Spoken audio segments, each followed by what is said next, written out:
Isaac. Isaac had two sons, Esau and Jacob. And there's a very interesting seal that we have from that time period. It is the seal of Jacob. It's a Semitic Yaqub, Jacob. And Jacob became known as Israel because he wrestled with the angel of God, here portrayed in this fantastic painting by Rembrandt. Jacob had 12 children, the most famous of whom is Joseph. And the story of Joseph is well known to many of us. And we are told that the Midianites take Joseph and they take him into Egypt. And we hear about the Midianites many times in the Bible. Were they a real people?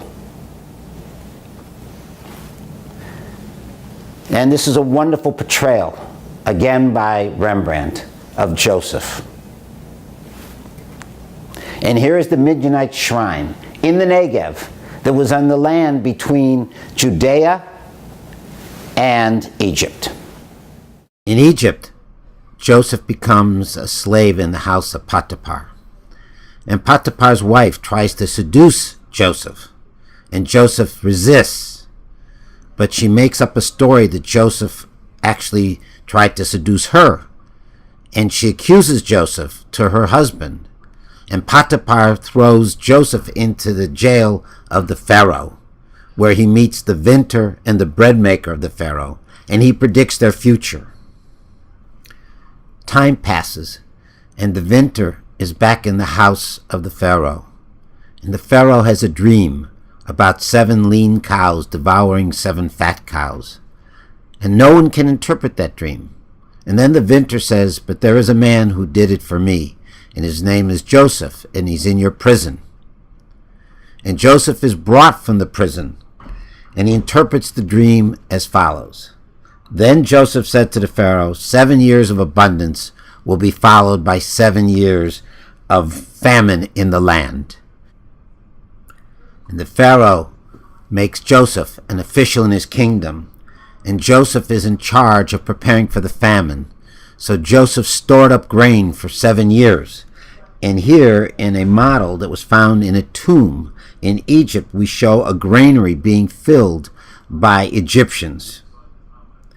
And we also know a famine ravaged the land of Egypt from time to time. And here is a papyrus, actually from about the time of what we believe to be the time of Joseph, where it says, "The rivers are empty, there is famine in the land, and little grain." We also have a depiction of starving Egyptians from the time of King Yunus, about 800 years before Joseph.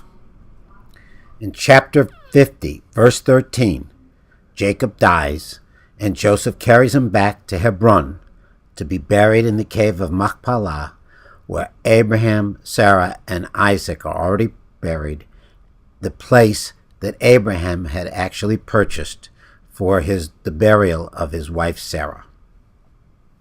If Abraham learned the Pythagorean theorem, it's quite possible that Joseph learned how to calculate pi. And here is a mathematical papyrus from Egypt at the time of Joseph. And here is a calculation of pi, slightly off, but very close. In addition to knowing the calculation for pi, Joseph may have known how to add fractions with differing denominators, as represented in this leather scroll from that period of time.